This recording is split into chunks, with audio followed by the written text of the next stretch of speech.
O nosso tema foi a agricultura sustentável frente a mudanças climáticas. Nós não vamos entrar muito na questão das mudanças climáticas, porque a gente já admitiu que isso é uma coisa já bastante clara. Então, o que a gente queria, estava preocupado mesmo, era em mostrar essa questão da complexidade que é essa questão da agricultura, e por isso a gente focou os nossos slides mais nessa parte, de que é mostrar como se vê, como se pensa que é a agricultura, alguns mitos que a gente tem na cabeça sobre isso, e que a gente fala que é problema, ou que fala que não é problema. Então, a gente procurou visualizar um pouco essas questões para poder ver se a gente passa para a nossa academia e ela ser também um centro de reflexão sobre essas informações. Então, vamos lá.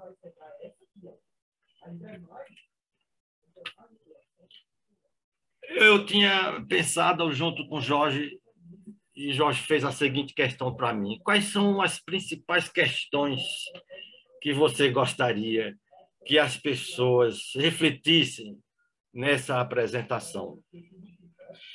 Escolha 5 pontos em que você gostaria de focar essa apresentação. Aí, depois de algumas discussões, nós chegamos a essa conclusão aqui, que vocês estão conseguindo ler, né? A primeira questão que a gente se preocupou bastante é de que será que nós temos realmente noção da complexidade que é um sistema agrícola, ou que são os sistemas agrícolas? Então, isso é uma coisa que nós vamos conversar sobre isso. O segundo é se o entendimento que a gente tem do papel de cada sistema ou de cada subsistema dentro de uma cadeia produtiva, se a gente não está atribuindo ao mesmo segmento mais de um papel, isso pode ocorrer, mas não é o caso. Cada subsistema tem o seu papel. A gente tem noção, né, sobre isso. Por exemplo, a questão da produtividade. A gente está sempre pensando no aumento de produtividade, criando programas em relação ao aumento de produtividade da agricultura, né? Como é que isso tem se dado nesse nosso país? E quais são principalmente as projeções que o Ministério está pensando com relação à questão do aumento de produtividade? Outra coisa, será que essas reflexões podem ajudar a melhorar o ensino da ciência agronômica? Que contribuição a academia pode dar com base nesse conhecimento? Um outro ponto, no final, a gente vai ver ao longo da apresentação, é que a gente tem sido muito bom em ser propositivo, em fazer diagnósticos, em montar programas. A gente tem sido excelente nessa parte, certo? Mas a gente não tem conseguido quebrar essa barreira da execução, da implementação. Aí nós vamos ver um pouco sobre isso nos programas atuais que nós temos. Então, essa são Jorge, decidimos colocar aqui para que a gente pudesse, ao longo dessa apresentação, falar um pouco sobre isso. E aí a gente vai lembrar para todos nós aqui, lá em 2009, né, quando houve aquela reunião lá em Copenhague, na Dinamarca, o Brasil se comprometeu junto com a ONU, acho que vocês lembram, vocês já ouviram falar de Objetivos do Milênio, não é? E depois esses Objetivos do Milênio se transformou nos Objetivos do Desenvolvimento Sustentável. Eram 9, passaram para 17. E o segundo desses objetivos é o Fome Zero e a agricultura sustentável. E vocês imaginem que está escrito aqui, ó, lá na descrição do objetivo, dobrar a produtividade dos pequenos agricultores. Veja, isso em 2030. Em 2030, nós temos que Qual é o nosso objetivo? Acabar com a fome, alcançar a segurança alimentar e melhorar a nutrição e promover a agricultura sustentável. Veja quanta coisa nós temos que fazer para poder chegar em 2030 com essas questões resolvidas. Isso foi colocado pela ONU já em 2009, né? Foi reforçado em 2012 e nós estamos em 2021, né? Bom, se a gente observar em detalhes, né, quais são os objetivos que comportam esse grande objetivo, eu separei apenas aqui algumas palavras-chave. Acabar com a fome. Acabar com a fome, para começo de conversa, não é um problema da agricultura. Acabar com todas as formas de desnutrição também não é um problema da agricultura. Dobrar a produtividade agrícola e a renda. Esse aqui é uma questão que precisa ser melhor discutida. Até 2030, garantir sistemas sustentáveis de produção de alimentos. Veja, criar bancos de sementes e plantas totalmente diversificados. Aumentar investimentos. Corrigir e prevenir restrições ao comércio. Veja quanta coisa tem a ver com tantas outras coisas que eu não sei como é que adotar medidas para garantir o funcionamento adequado de mercado de commodities. Veja, quem é que vai fazer isso? Quem vai mexer com o mercado de commodities? A OMC? Com base em quê? Essas coisas elas se ajustam por elas mesmas. E aí é isso que eu chamo de que a gente às vezes faz algumas proposições, mas sem imaginar o que é que há por trás disso. Quem é que realmente pode fazer acabar a fome? Nós vamos ver aí depois algumas informações. A gente produz tanto alimento, mas assim metade da população da gente vive em insegurança alimentar. Então, né, não nos atribua essa responsabilidade. Mas essa atribuição está sendo dada ao país, né? E hoje a gente sabe que de tudo que foi comercializado nesse país o ano passado, né, 6,8% é o valor que foi comercializado, o valor da produção agrícola e a pecuária, né? A indústria fica com 20% e essa parte de serviços fica com quase 73% de tudo que foi comercializado no nosso país. Às vezes a gente confunde PIB com riqueza, não é? E esse é o que foi pelo IBGE, 7,4 trilhões de reais. Foi o PIB do Brasil o ano passado. Mas PIB é circulação de dinheiro, é o que foi comercializado, não significa que é a riqueza do país. Isso é uma coisa que às vezes a gente confunde muito. E a agropecuária, todo o seu valor de produção representa apenas quase 7% do valor que foi comercializado no país. Uma coisa que o pessoal da CNA olha de uma forma diferente. Por exemplo,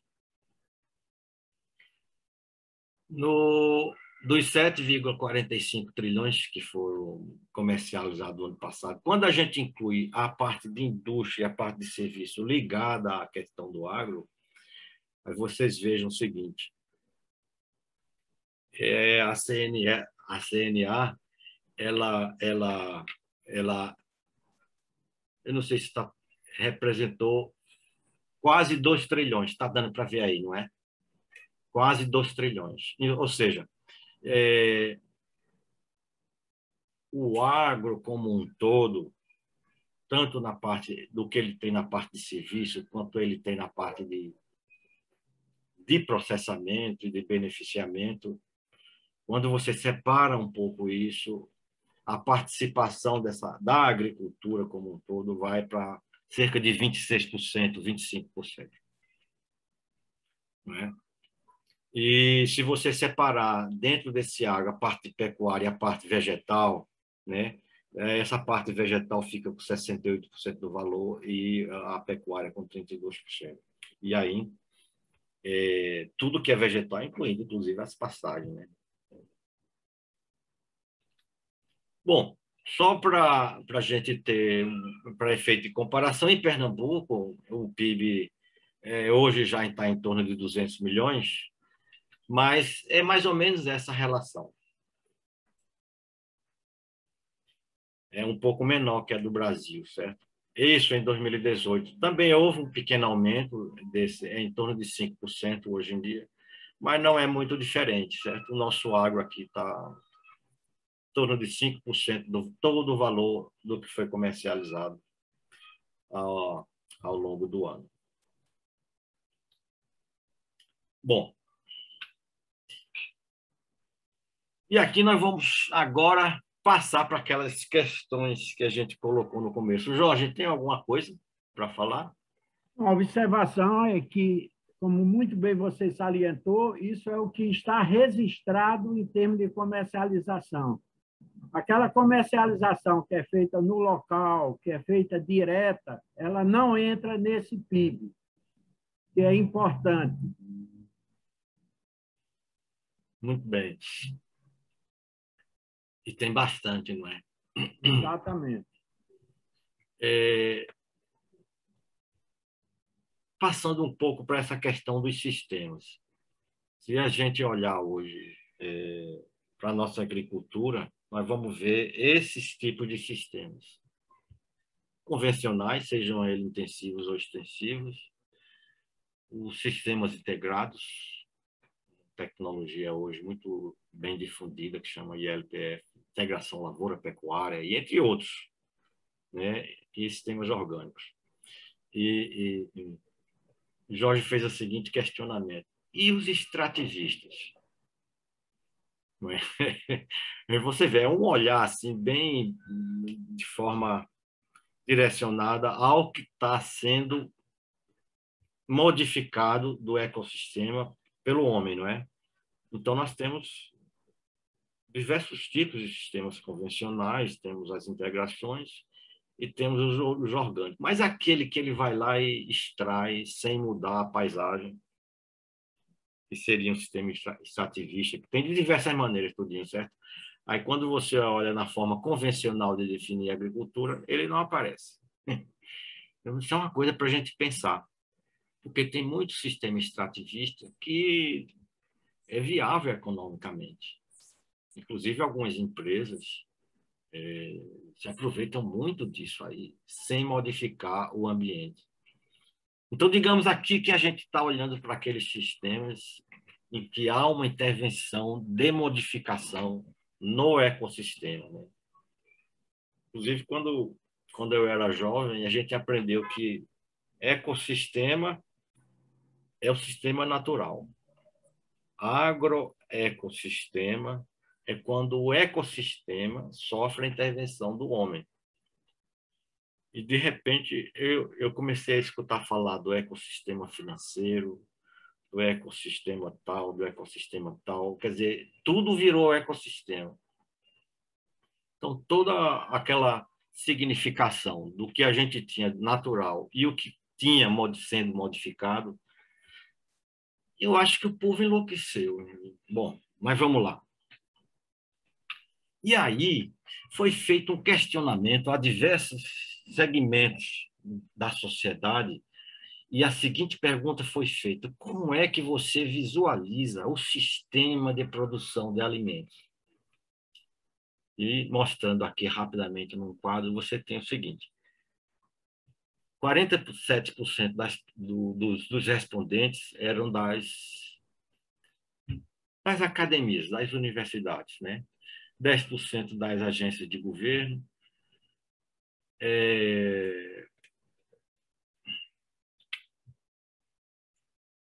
23% das agências internacionais, ligadas ou não às Nações Unidas, e 20% de agências, de organizações não governamentais.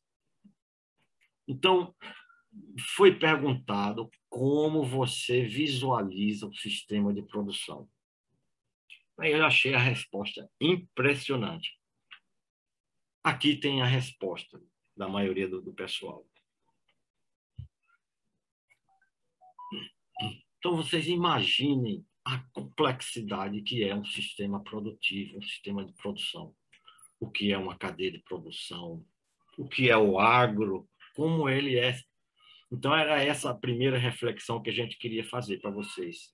Você tem um segmento de pré-produção, tem um segmento de produção, tem um de pós-produção, tem um de consumo e um de perda. Isso é a visão da maioria do pessoal, né? Ligada a esse processo, aqui você tem o quê? Infraestrutura, sociedade e cultura, né? Prosperidade, divisão de lucros, a economia, políticas né? Pesquisa e desenvolvimento, biofísica né? Energia. Veja, inclusive a demografia. Veja, puxa vida, eu vou olhar agora para a agricultura. Será que penso em todos esses componentes que estão aqui? Será que eu penso em tudo que está envolvido? Jorge, quer acrescentar alguma coisa? É que prevalece da nossa cabeça a formação que nós tivemos, que ainda é uma formação positivista, de separar causa e efeito, de trabalhar com partes e não ver o todo. Muito bem. O que a gente gostaria de fazer aqui agora? Exatamente isso que o Jorge está falando. Vamos olhar os segmentos e tentar enxergar o todo, né? Então, aqui, nessa transparência, isso tudo está na internet, muito bonito, por sinal. Nessa transparência aqui, a gente tentou mostrar uma cadeia produtiva. É interessante mostrar o seguinte: qual é o papel de cada um desses segmentos? Depois, quem é que domina esse fluxo? Quem domina isso aqui? Quem ganha mais, quem ganha menos? Existe equilíbrio? Quem domina, procura esse equilíbrio? Então, vejo que antes da produção, nós temos um segmento de insumos. Então, as grandes empresas de produção de semente, as grandes empresas de produção dos cidas, pesticida, herbicida, fungicida, nematicida, as empresas que produzem os fertilizantes. Então, tem muita gente importante aqui, muita gente grande, poucas empresas dominam esse mercado. Aliás, isso é uma coisa muito interessante. Cada vez mais, se você procurar saber, por exemplo, quem é o dono da Baia? Não existe hoje dono da Baia. Existem os CEOs da Baia, são os grandes gerentes, existem os acionistas da Baia. E esse povo quer ganhar dinheiro. Ninguém quer saber como, se é o que acontece. Mas o gerente está lá para fazer a empresa ganhar dinheiro e para fazer os seus acionistas ganhar dinheiro. E é interessante que, às vezes, a gente fala muito de agricultura sustentável, fala de meio ambiente, mas, não sei, grande parte de nós, a gente compra ações dessas empresas que estão pouco ligando, às vezes, para o ambiente.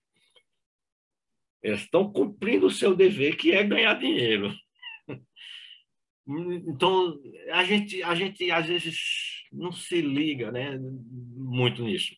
Então, vem aqui está o agricultor, aqui está o pessoal da produção, depois o pessoal que recebe aquele produto, que processa de alguma forma, transforma em outro, ou ele vai diretamente para o consumidor, não é? Às vezes passa por um processo de intermediação aqui, né? Os varejistas, os supermercados, as lojas que recebem os produtos, né? E no fim, por fim, nós, de novo, nós estamos aqui comprando aquele produto que passou por um fluxo imenso para poder chegar a gente. Aí uma questão que eu gostaria de levantar, e que a gente tem falado muito sobre isso, que um dos maiores problemas do agricultor é a comercialização. E, Jorge, quer complementar alguma coisa antes da gente entrar nesse assunto? Só que em insumos, por exemplo, nós temos 4 empresas que dominam 70% Do de mercado. todos os produtos, seja de sementes ou seja de processamento. É a Bayer, Dupont, uma chinesa que é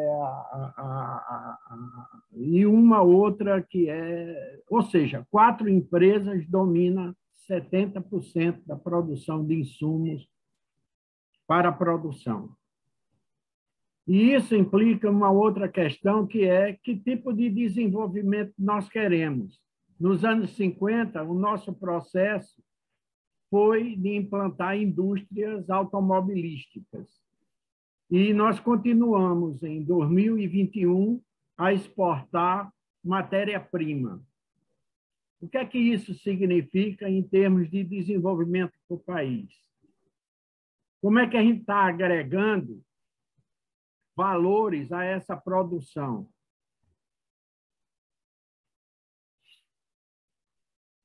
Pois é, nós estamos em algumas áreas você vê um grande desenvolvimento, como é o... Em outras, a gente continua muito ligado a essa questão das commodities. Mas o que é importante a gente imaginar, assim, qual é o papel de cada um desses segmentos? Será que a comercialização é um problema do agricultor? A gente já viu,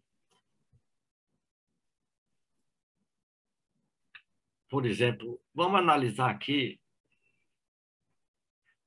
esse fluxo de comercialização de uma cultura de uma cultura frutífera e aqui na zona da Mata de Pernambuco. Por exemplo, o agricultor que produz a banana, ele entrega lá em alguns locais tem um mercado próprio para ele, ou ele entrega diretamente para os feirantes, ou ele entrega diretamente para representantes de atacadistas, são os intermediários, ou os próprios atacadistas. Quer dizer, antes dessa banana chegar aqui no consumidor, veja a complexidade de fluxos que ela pode interagir, certo?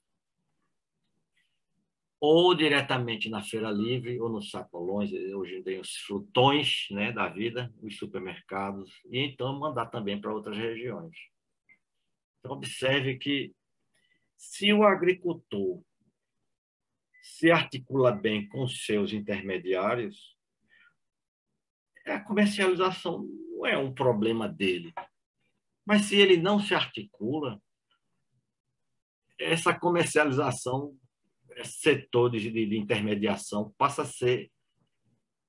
a fazer mais pressão ainda sobre ele, porque ele tem pouco domínio sobre os preços, porque esse pessoal aqui é que rege, digamos assim, o fluxo comercial do produto que ele está produzindo. E é por isso que a menor parte sempre vai ficar com ele, porque não é ele que controla, né?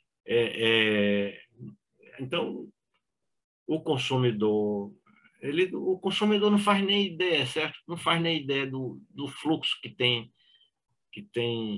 desse produto que ele tem que realizar para poder chegar lá, e quando ele paga lá R$ 2 pelo quilo de banana, ele não sabe nem está interessado como é que esse dinheiro vai se distribuir ao longo dessa cadeia e quanto realmente o agricultor está ficando com esse dinheiro.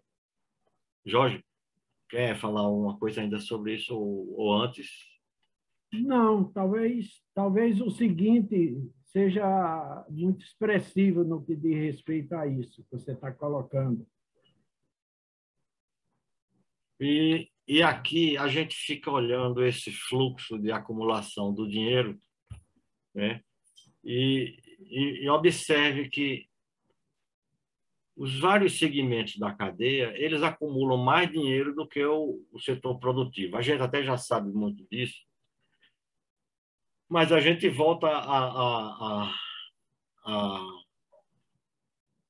a frisar essa questão da comercialização. Como que a comercialização pode ser o grande problema do agricultor se ele não tem controle sobre isso? Se isso é papel de outros segmentos da cadeia.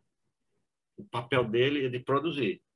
Agora, quanto ele vai ganhar por essa produção vai depender muito da articulação que ele tem com esses outros segmentos. E, normalmente, esses outros segmentos têm o domínio sobre o preço do produto muito maior que ele. É uma das primeiras lições que o Sebrae ensina quando o pessoal vai empreender. Procure ver no mercado como é que está a concorrência, procure ver se o pessoal tem interesse no produto que você quer. E nem sempre isso acontece na agricultura, porque não se produz de uma hora para outra, não se produz quando quer, não é? E às vezes é uma atividade, ou às vezes, na maioria dos casos, é uma atividade de grande risco, né? Então, as grandes empresas que estão aqui, nem sempre elas aparecem aqui, porque elas também não querem se arriscar. Ah, quer falar, Jorge? É que essa produção, em 1910, aproximadamente 40% ia para o agricultor, para o produtor. À medida que vai se criando a complexidade dos sistemas, vai diminuindo cada vez mais. Provavelmente, alguns produtos não chegam nem a 12%. Ele está abaixo disso. Se em 1910 era 40% que chegava para o produtor, em 2000 isso baixa para em torno de 10%. De uma maneira geral, a questão do ponto de acumulação do agricultor. O agricultor não controla custo nem de produção, nem custo de venda. É o processo mais frágil desse processo. E mais, essa produção, que vai hoje, em 2020, em torno de 8% a 10%, é uma atividade que depende essencialmente do meio ambiente. O que não acontece com o insumo, o que não acontece com a agroindústria e o que não acontece com a comercialização. Quando nós, agrônomos, centramos na produção e queremos aumentar a produção, muitas vezes nós não estamos ajudando o produtor, estamos ajudando outros setores, como a agroindústria, como insumos, e aí vem a questão do crédito como insumo também, que cada vez fica mais caro, e, consequentemente, o produtor, cada vez ele está corre riscos, e é por isso que as multinacionais, a DuPont, a Bayer, as quatro grandes, a Basf, as quatro grandes empresas que detêm 70% dos insumos, principalmente os insumos sementes, que é a base de todo o processo, eles é quem leva a maior parte dos recursos que precisam serem acumulados. Então, a gente continua questionando até que ponto a comercialização é um problema do agricultor. Ou essas coisas vão ser alteradas, né? E a gente vai ver aqui, pelas projeções do nosso Ministério da Agricultura, observem só, por exemplo, para esses 2, 4, 5 grãos, arroz, feijão, milho, soja e trigo. Quer dizer, hoje nós temos aqui uma área plantada desses grãos. As projeções do Ministério para 2030, né, é que, por exemplo, no caso do arroz, a área plantada vai diminuir. No caso do feijão também, mas já do milho já tem um pequeno aumento e aumenta muito a área de soja. Mais ou menos permanece a área plantada de trigo. Mas se você olhar aqui, olha, dos 62 milhões de hectares que nós temos hoje, nós passaríamos para 71 milhões. Mas, principalmente, o foco desse aumento está aqui na cultura da soja. Essas são as projeções aqui publicadas pelo nosso Ministério para esses grãos, né? Aumento de área plantada. E aqui, essa figura aqui é bem interessante, quando diz o seguinte: se você olhar dos anos 1975 até 2017, 2018 a 2030, a produção, né, o nosso produto tem crescido em torno de 3,8%. E vai ter um crescimento um pouco menor, em torno de 2,93%. Vocês observem que a utilização de insumos, a produção e aqueles fatores que eles chamam de produtividade total dos fatores. Quais são esses fatores que estão envolvidos para que a gente tenha uma produção sempre crescente? Eu botei esse texto aqui de lado, que era para não esquecer, Jorge, e que dizia o seguinte: 3 tendências são observadas ao analisar os dados de produtividade: redução da mão de obra e redução da área plantada, principalmente aqui, devido aos ganhos de produtividade e uso do capital. Quer dizer, o que eles chamam de os fatores da produtividade. Quer dizer, não tem essa questão de aumentar o uso da terra para que eu precise aumentar a produtividade. O que eu preciso mesmo é de conhecimento e de dinheiro. E aí, Jorge, eu estava assistindo aquele vídeo sobre essa questão da alteração celular hoje de alguns produtos. Você hoje tem a possibilidade de cortar um DNA e incluir um outro DNA num determinado produto, que o pessoal está dizendo que é diferente de transgenia. Quer dizer, a tecnologia é o drive da produção, dominando em muito essa questão de terra e trabalho.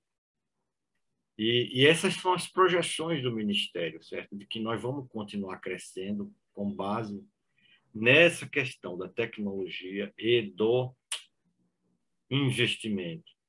Quanto maior o investimento em tecnologia, maior, independente do uso da força de trabalho e do uso da terra. Jorge, quer acrescentar alguma coisa? Uma coisa que é importante ser colocada, que uma coisa é a mão de obra ocupada na atividade, mas tem uma mão de obra que é aquela que pensa a agricultura, uma mão de obra que toma decisões sobre a agricultura. Essa cada vez mais está subordinada ao uso da tecnologia. A questão é, nas ciências agronômicas, que tecnologia nós estamos processando? Segundo alguns autores que trabalham com isso,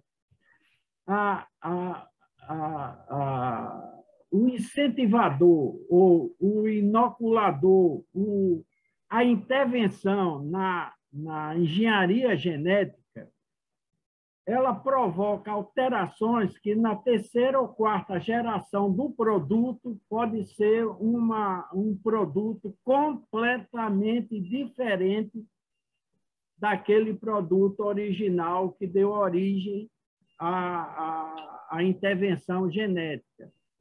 E isso, nós não temos nenhum controle sobre esse processo, porque há uma tendência, a partir dos Estados Unidos e Canadá, de deixar de regular a tecnologia e sim regular a produção.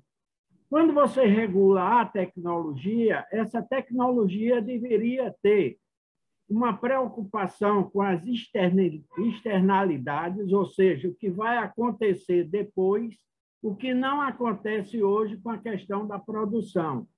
E o que é importante, a Europa já assumiu uma posição de continuar regulando a tecnologia. Os Estados Unidos e Canadá, hoje, cada vez mais querem e fazem do Brasil, Argentina e Chile os países e a África, os países aonde você muda essa lógica para você fazer a análise da produção. E, com isso, você modifica o nome para cada vez ficar mais genérico, para que não se possa efetivamente ter o controle do impacto, da externalidade dessa tecnologia na produção. Sigamos.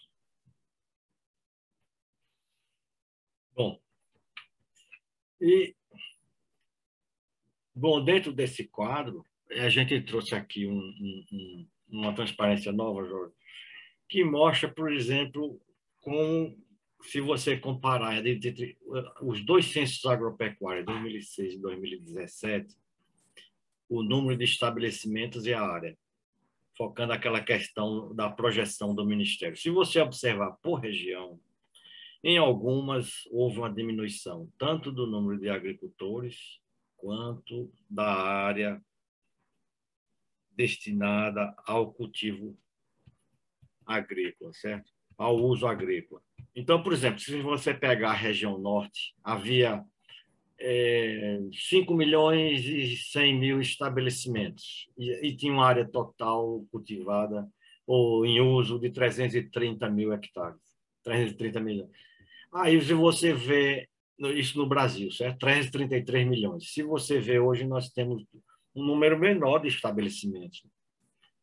Sumiu aqui em torno de 100 mil estabelecimentos no Brasil, mas a área destinada ao uso agrícola aumentou de 333 para 350. Você vê que houve o quê? Uma agregação aqui em torno do... Bom, se você pegar a região Nordeste, nós tínhamos, sei lá, 2.500 estabelecimentos e uma área de 76 milhões. Nós continuamos com essa mesma área e diminuímos um pouco o número de estabelecimentos. O caso de Pernambuco é bem interessante. De 304 mil estabelecimentos que foram anotados em 2006, você veja, nós passamos para 281. Houve uma diminuição muito significativa do número de estabelecimentos, ou seja, diminuiu o número dos recenseados ditos agricultores. A nossa área, em torno de 5 milhões, diminuiu quase, olha, praticamente 1 milhão de hectares. Passou a ter outros usos. Veja só que loucura. Isso está de Pernambuco, né? Mas se você olhar aqui, por exemplo, Sudeste, de 922 mil estabelecimentos aumentou para 969. A área também cultivada aumentou. No Sul, diminuiu o número de estabelecimentos e aumentou um pouco a área, não é? Se você for para o Centro-Oeste, aumentou bastante, não bastante, mas aumentou muito o número de estabelecimentos e aumentou também a área cultivada. Centro-Oeste e Norte, né? Houve aumento de área cultivada, não houve no caso do número de estabelecimentos, aumentou também essas duas áreas. Bom, e onde está diminuindo? No Nordeste. Isso para a gente se posicionar com relação à questão das projeções. Bom, e uma outra questão que a gente tem em conta é que alguns estudos, principalmente esse aqui feito pela Embrapa, Alguns até dizem que o agro brasileiro alimenta 1 bilhão de pessoas, ou seria suficiente para alimentar 1 bilhão de pessoas. E esse estudo da Embrapa, que eu acho que é mais criterioso, que a gente produz alimentos para 800 milhões de pessoas. Essa questão serve bastante para fazer propaganda do que a gente tem hoje em dia, mas eu fico aqui pensando, junto com vocês também, se a gente tem tanto alimento e, ao mesmo tempo, o que se produz hoje, não só no Brasil, mas também em outros países, por que tem tanta gente passando fome, tem tanta gente em insegurança alimentar, certo? Então, essa era uma questão que a gente gostaria de refletir, para mostrando aqui esses números, para mostrar o seguinte: até que ponto uma coisa se relaciona com a outra ou não tem esse tipo de relação. Aí eu vou mostrar aqui alguns números. Eu não sei se Jorge queria acrescentar alguma coisa aqui, hoje a gente já passa para os números. Eu acho que aí, Magela, tem uma pergunta. Qual é o papel da ciência agronômica nesse processo? Seja o processo produtivo, seja o processo de insumo, seja o processo de distribuição, ou seja o processo de acumulação para o produtor. Como a ciência agronômica pode contribuir? Ou a ciência agronômica está em processo de sumir, e aí passa a você ter uma agricultura apenas em cima da perspectiva das inovações que se faz na engenharia genética. Qual é o papel da ciência agronômica? Qual é o papel do ensino na ciência agronômica na perspectiva da engenharia genética? Bom, isso é um dos propósitos dessa fala que a gente está fazendo aqui. Isso. É que a gente se conscientize primeiro de como é esse Isso. emaranhado de sistemas em que nós estamos, digamos assim, mantendo essa relação, para poder, inclusive, se posicionar, não é? Porque veja só que coisa triste, certo? Vamos, antes de passar aqui, eu também queria mostrar para vocês essa informação, que além de produzir muito, a gente também perde muito. Nós jogamos muito dinheiro fora, certo? A gente perde muito. E às vezes as pessoas dizem: não, mas você poderia pegar isso que está sendo perdido e aproveitar para alimentar aqueles que precisam mais, aqueles que estão querendo, que estão passando fome, insegurança alimentar. Mas é preciso bastante tecnologia, bastante conhecimento, inclusive para reduzir perdas. E existe precisa de investimento alto nisso. Por exemplo, o supermercado ou uma loja dessa de hambúrguer, dessa da vida, por exemplo. Quanto quilo de hambúrguer é jogado fora, que você, inclusive, não pode nem dar por questões sanitárias, você não pode doar alimento, ou alimento que você não vai usar, né? Por questões de legislação. A perda, no momento, parece ser uma coisa assim inevitável, mas alguma coisa precisa ser feita, né? Por exemplo, né? Olha só, no transporte e o manuseio, quanto se perde de alimento, né? É uma loucura, né? E aqui eu botei um quadro mais detalhado, por exemplo, até para a gente olhar.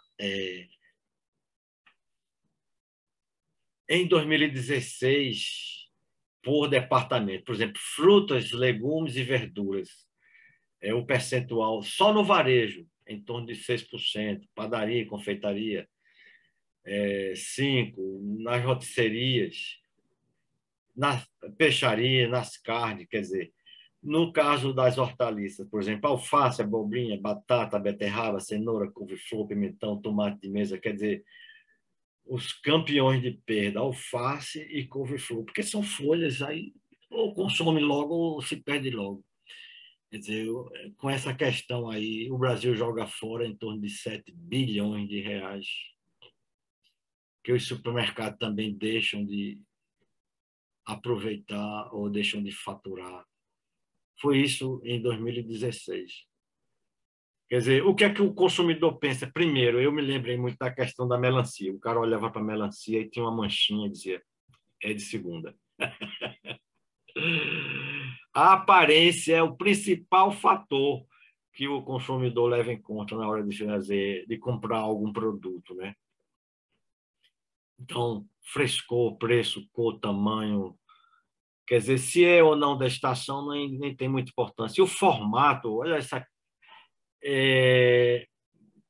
senão eu quero um tomate mais alongado, o consumidor diz. Mas na pesquisa o formato nem aparece assim como sendo uma coisa muito importante. Muito mais importante do que o formato é a aparência do produto. Aí preço, logicamente, aparece em primeiro lugar, né? Validade, marca, tamanho, tipo de embalagem. Isso aqui para nós. Então, vocês vejam que essa questão impacta diretamente nisso aqui, olha só. Se a gente pegar hoje, esses números são da ONU, né? Como é que lá em 2009 a gente disse que em 2030 a gente iria acabar com a fome? Lá, naquele momento, era em 700 milhões, hoje já vamos em 821, 10 anos depois. 10 anos depois, em vez de diminuir, nós estamos aumentando o número de pessoas, porque também a população está crescendo, né? Então, quase 1 bilhão de pessoas hoje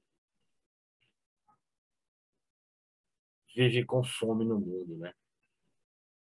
Insegurança alimentar, moderado ou grave, 2 bilhões de pessoas. Quer dizer, então, nós vamos para quanto já? 3 bilhões com problemas de restrição alimentar. Veja só esses números. Crianças menores de 5 anos afetadas por baixo peso, crianças menores de 5 anos com sobrepeso. Ele tem um trabalho interessante que mostra o seguinte: se você tiver, digamos, R$ 10, você compra um alimento saudável, mas ele só tem 120 calorias. Mas você pode comprar um alimento com base numa fritura que tem 1.200 calorias. Então, qual é, se você tiver com fome mesmo, qual vai ser a sua decisão? Eu comprar 120 calorias ou comprar 1.200 calorias? Jorge, o que acha disso, não é? Não é uma loucura? Então, por isso que tem muita gente obesa nesse mundo, porque ela não está comendo o que deveria comer. É mais barato comprar 1.200 calorias do que comprar 120 com boa procedência. Adultos obesos hoje, 672 milhões de pessoas, 13% dos adultos. E aqui, olhando para a gente, olha só, no Brasil, metade da nossa população foi feita uma pesquisa. Isso é uma pesquisa e que se contactou pessoas das várias regiões do nosso país e a gente observou que quase metade da nossa população hoje tem algum grau de insegurança alimentar, né? 25% das pessoas não tem alimento em quantidade suficiente e quase 20% dos brasileiros passam fome. Jorge, quer falar? O número fala por mim, Magela. E essa outra, menos da metade dos domicílios brasileiros, ou seja, em torno de 40%, tinham seus moradores em segurança alimentar. Os demais, que se encontravam em insegurança, 9% conviviam com a fome, ou seja, estavam em situação de insegurança alimentar grave, sendo pior essa condição nos domicílios da área rural. Bom, a gente tem uma ideia de que a gente precisa aumentar a nossa produtividade para vender, para ganhar dinheiro, para investir em outras coisas, certo? Aí o pessoal diz, mas o Brasil produz tanto alimento. Sim, produz, mas não é para matar a fome de ninguém. É para ganhar dinheirinho, para poder fazer trazer dinheiro para investir em outras coisas. Será? Bom, e ainda mais essa situação agravada por essa questão das mudanças climáticas, né? O que a gente tem visto, eu botei essa figura aqui, para falar um pouco sobre essa questão da cobertura, né? Então, observa assim, o albedo é a relação da luz solar que nós recebemos e parte dela é refletida. Essa relação a gente chama de albedo, né? Voltando aí às nossas aulas de meteorologia lá no... Então, a superfície branca é aquela que reflete mais, certo? E aí observe os graus de reflexão em alguns tipos de superfície. Por exemplo, no asfalto, acho que vocês estão vendo aí, eu não sei se é 5 a 10%. No pasto, digamos assim, na grama, 25 a 30%. As florestas é de 10 a 20%. Nas áreas de cultivo, de 10 a 25%. No telhado de uma casa, de 8 a 18%. Olha aí. Então, à medida que a gente modifica o nosso uso, ou diminuindo mais alguma coisa, ou aumentando outra, ou diminuindo lá as geleiras, né, como tem acontecido, então a incidência da luz do sol, esse albedo vai mudando muito, muito, muito. Com essa mudança, nós vamos criando cada vez mais ambientes aquecidos. Bom, e aí, o que é que o Brasil, principalmente nós, né, nós temos feito para poder, digamos assim, chegar em 2030 com sistemas sustentáveis de produção e com a fome zero? A gente já viu que esse negócio não vai mudar muito, indo como nós estamos. Mas nós temos alguns programas, nós criamos alguns instrumentos para poder cumprir as metas que nós prometemos lá em 2009. Jorge, quer complementar? Não, siga. Então, desses programas, que já vem em execução há cerca de 10 anos, é o programa de agricultura de baixo carbono, né, que foi concebido aí pelo Ministério, juntamente com a Embrapa, para que o pessoal recuperasse a área degradada, com financiamento, inclusive bancário, né? Aumentasse, por exemplo, as suas áreas de integração lavoura-pecuária, ampliasse as áreas com plantio direto, ampliasse o uso da fixação biológica de nitrogênio, né? Promovesse reflorestamento nas diversas áreas do país e que ampliasse o uso de tecnologia de tratamento de resíduos e de dejetos animais.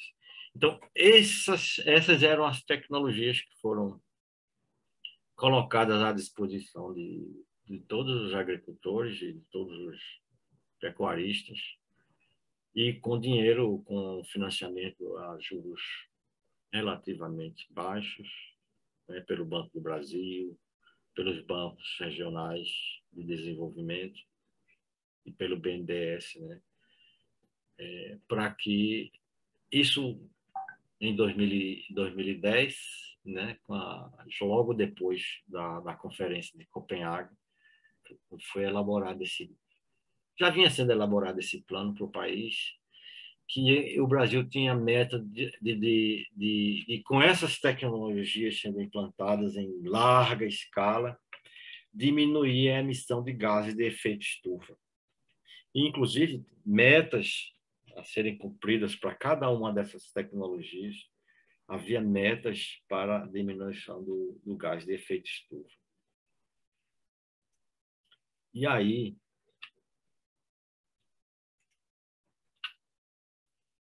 o plano ABC teria o potencial de reduzir entre 133 e 162 milhões de toneladas de CO2 equivalente.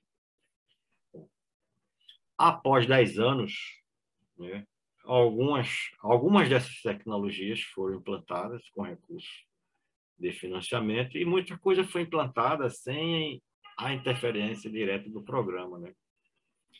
E alguns estudos, né, alguma coisa feita pela Embrapa e por alguma consultoria independente, o pessoal conseguiu identificar que nesses 10 anos o Brasil, com a utilização dessas tecnologias, conseguiu reduzir ou chegar, por exemplo, em vez de 133 a 169, ficou entre 100 e 154 de redução de emissões de gases de efeito estufa, principalmente CO2.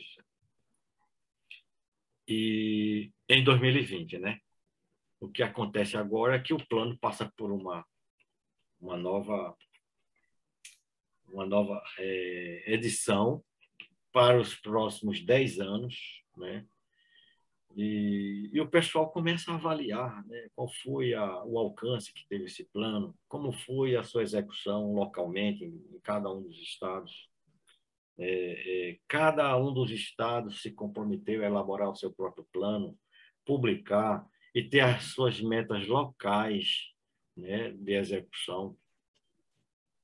Então, hoje em dia, há uma discussão encaminhada pelo próprio Ministério da isso aí. Agricultura para que esses... Sei quem é. Para que esse plano ele seja remodelado, repensado, questões de gestão e etc., para que nós tenhamos uma nova versão para os próximos 10 anos. E aí a gente volta aqui, por exemplo, no caso específico de Pernambuco. Nós tivemos esse plano, a nossa versão aqui no estado de Pernambuco foi publicada em 2017. Veja só, nós temos aí em torno de 15 instituições envolvidas na elaboração das metas desse plano local. Pernambuco tinha o seu plano, né, também de redução de CO2. Então, o nosso plano tinha um complexo grande de instituições envolvidas, né, mas só foi publicado em 2017. Você vê que o plano lá nacional já começava lá em 2010. E aí, uma outra instituição, já com base nessas tecnologias propostas pelo Plano ABC, o que é que ele propõe de agricultura sustentável, por exemplo, para o semiárido, principalmente focando a questão do semiárido, né? E algumas dessas tecnologias do plano poderiam ser muito bem aproveitadas. E aqui estão essas sugestões, por exemplo, aproveitando as nossas potencialidades, as nossas possibilidades, a nossa capacidade de execução, quais tecnologias nessa nova versão, por exemplo, do plano poderiam ser incrementadas, poderiam ser melhor aproveitadas, focando a questão do semiárido, mas também a parte litorânea, a parte que envolve a Mata Atlântica. E aí, olha só a primeira, fixação biológica de nitrogênio. Por que a gente tem uma tecnologia com tanto potencial? Nós temos conhecimento, nós temos já anos e anos de trabalho de pesquisa nessa área que poderiam melhor aproveitar essa questão. Integração lavoura-pecuária é outra questão que a gente já vem desenvolvendo em parceria com a Universidade Rural já há muito tempo. E isso a gente poderia passar a incrementar muito mais essa tecnologia. Rotação de culturas, consórcio de plantas. Essa questão da biomineralização, a gente tem biofertilização pouco utilizada, né? Peletização de sementes, como, por exemplo, inoculantes ou outras substâncias. Essa questão de barramento de solo, isso é para trabalhar em microbacias, quer dizer, você aumentar a questão da diminuição da erosão, concentrando energia em microbacias. Existe um projeto hoje em execução no IPA que ele mistura essas três coisas, a produção de alimentos, a produção de energia e reuso de água. Quer dizer, coisas que poderiam ser mais divulgadas, mais implementadas. A biodigestão, hoje existe um campo imenso para trabalhar essa questão da biodigestão, principalmente no interior, onde essas prefeituras, a maioria do pessoal ainda não sabe o que fazer com tanto lixo. E trabalhar com modelagem para a gente experimentar novos conhecimentos, construir cenários, quer dizer, quantas possibilidades a gente tem aí de fazer bons trabalhos em parceria com diversas instituições, que a gente poderia levar à frente isso aí. Essa questão da produção de mudas para recuperação de área degradada. Quantas possibilidades a gente tem e que a gente poderia avançar. Jorge, quer falar mais alguma coisa? Somos bons em diagnósticos, somos bons em oferecer alternativas, somos péssimos na execução. Acho que nós fomos muito bem sucedidos nessa parte de elaboração dos planos. Não conseguimos passar. Talvez até Gabriel depois queira falar um pouco sobre isso. Bom, e temos um outro agora que surgiu recentemente, que é o Agro Nordeste, que foi uma outra alternativa de desenvolvimento para a região, que a gente não participou muito. Não foi um programa liderado pelo Ministério da Agricultura, com a participação do CNA e do SEBRAE. É impressionante que vocês vejam que as áreas que foram... Mas antes de dizer quais áreas foram escolhidas, o objetivo do programa é a promoção da assistência técnica e gerencial, com foco na questão da lucratividade de médias e pequenas empresas. No nosso caso aqui, foi focado a questão do semiárido. Quer dizer, você vê a meta é aumentar em 20% a 50% da renda do agricultor. Se vocês pensarem um pouquinho atrás ali, quando a gente estava falando sobre a questão da cadeia produtiva e da complexidade que é, do envolvimento dos diversos segmentos da cadeia, certo? E quando eu coloco assim, minha meta no meu programa é aumentar a renda em 20% a 50%. Quer dizer, será que está na nossa concepção, na hora que elabora um programa assim, a complexidade de um sistema agropecuário, né? A quantidade de variáveis envolvidas, por isso que nós colocamos aquela questão para vocês. E esse programa, foram escolhidos 2 locais para a execução do Agro Nordeste no estado de Pernambuco, que foi em Araripina e lá no Mochotó, ali na região de Ibimirim e municípios vizinhos. E olha só, o foco será no setor de apicultura, mandioca e ovino-caprinocultura, no caso de Araripina.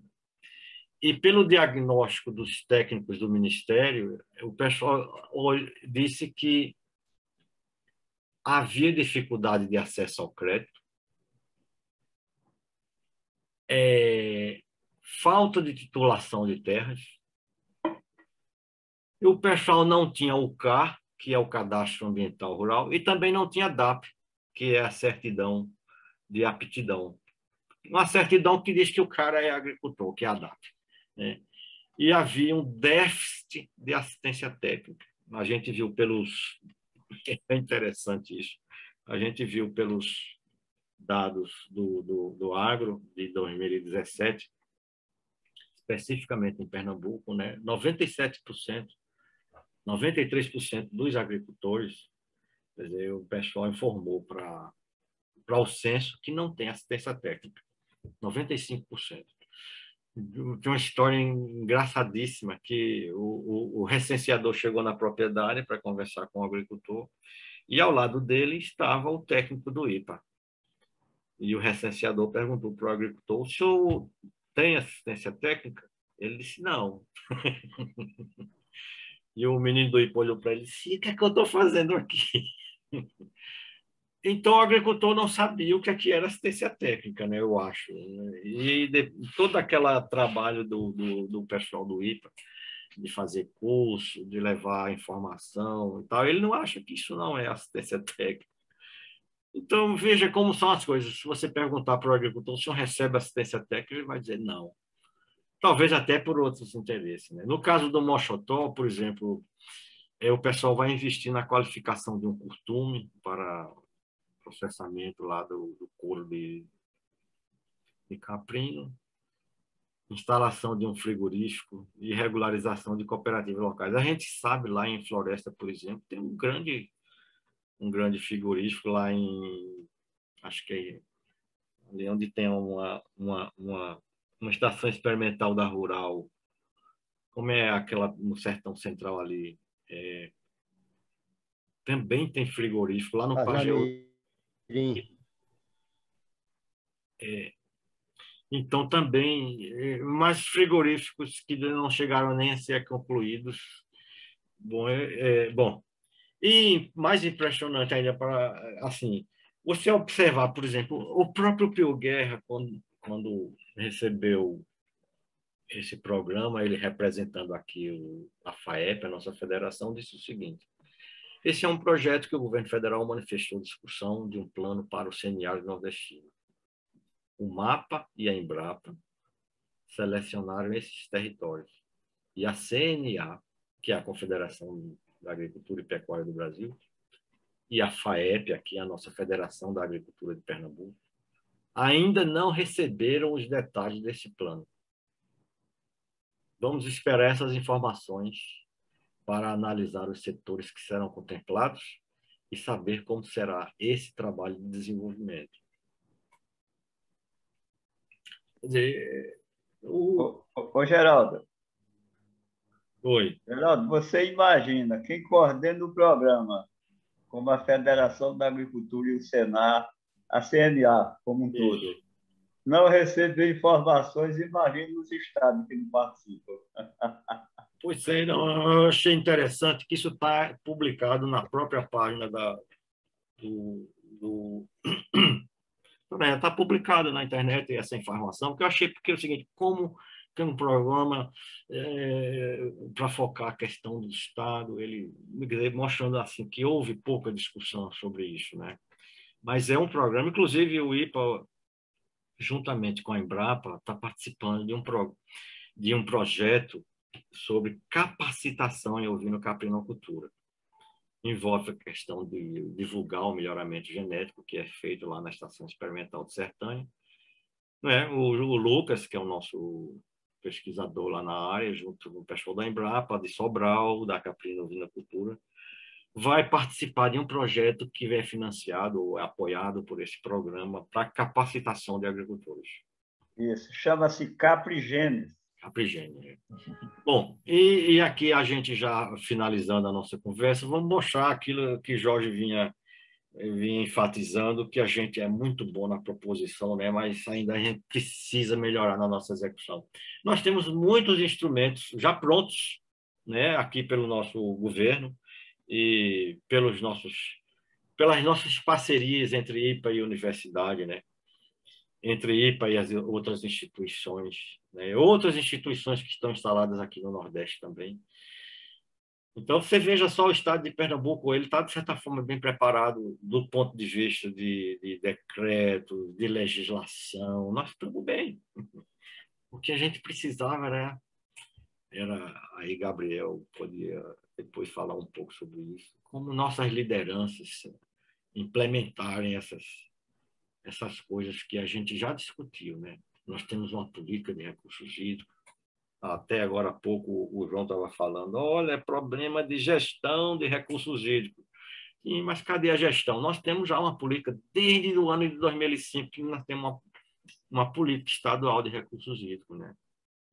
Complementada em 2013 por essa de convivência com o semiárido, dizendo exatamente o que é que cada instituição tem que fazer, como a gente tem que se portar em termos de organizações, qual é o papel de cada um. Isso está lá, né? Olha só aqui, nós temos um Fundo Estadual de Combate à Erradicação à Pobreza. Nós temos hoje um novo programa em curso, que é o Descarbonização do Estado de Pernambuco. Veja que coisa bacana, né? Nós temos a política de enfrentamento às mudanças climáticas desde 2010, olha só, como Pernambuco é avançado.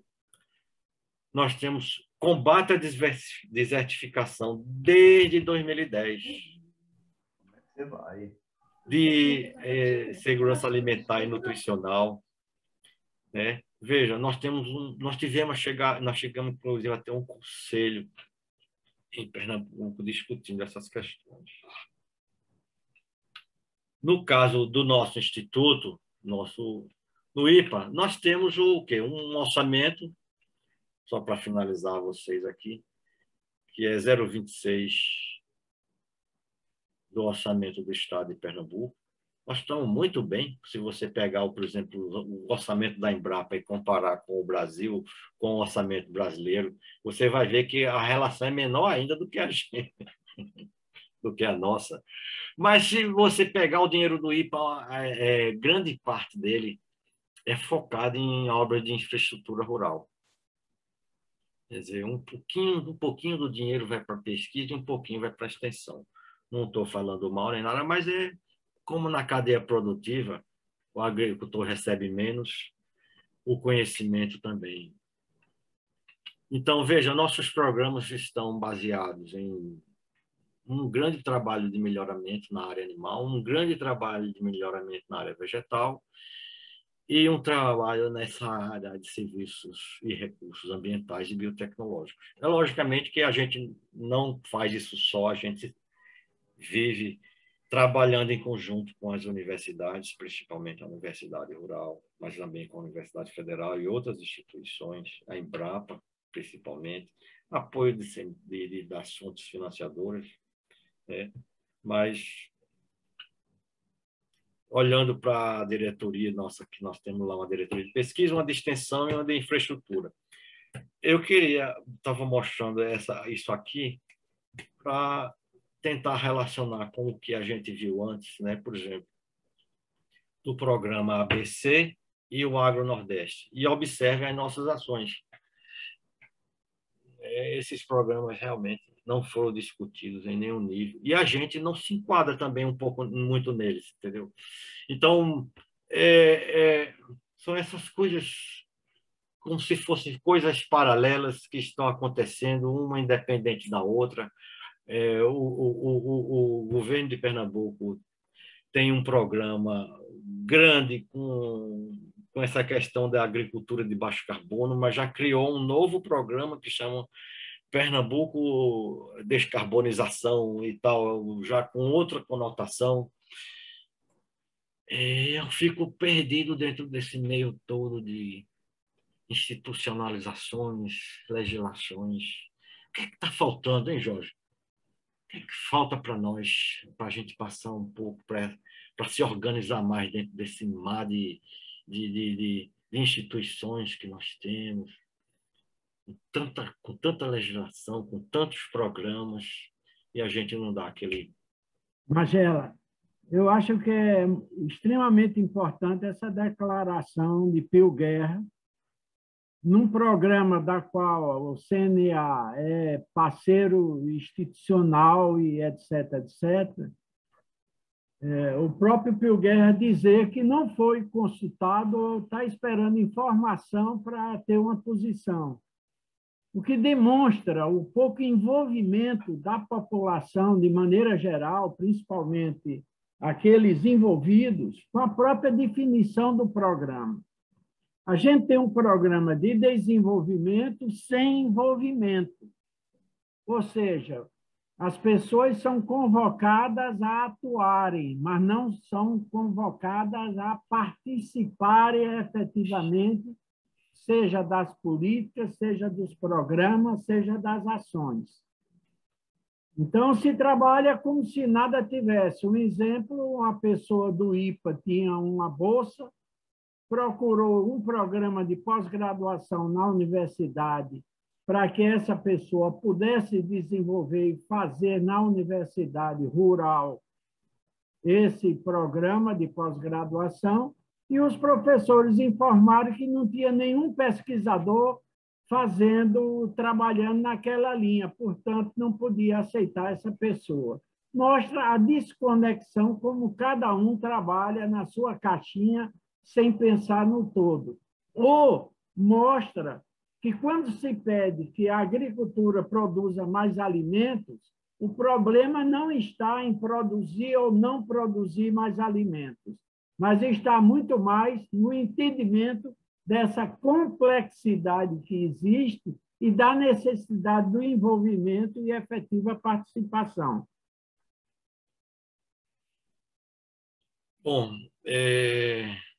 e vamos finalizando, mostrando aqui, por exemplo, a nossa diretoria de infraestrutura hídrica. Ô, Magela, só uma observação. No slide anterior, a gente continua trabalhando com ações complementares de combate à seca. Ou seja, a partir de 2010, já substituiu, inclusive, essa linguagem. Não se trabalha mais com combate à seca, e sim convivência com a seca. Eu acho que isso aqui está desatualizado mesmo, deve ter sido alterado já. Mas para você ver que está na página da nossa instituição, esses programas, certo?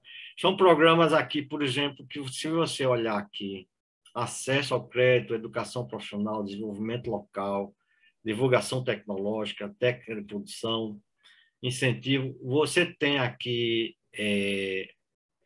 uma ação de assistência técnica gerencial. Eu acho que envolve tudo isso, não é? Então, se você observar a nossa extensão rural, ela não está fazendo assistência técnica gerencial, ela está executando política pública. Quer dizer, e depois vem um programa que diz que vai fazer assistência técnica porque os agricultores não têm assistência técnica.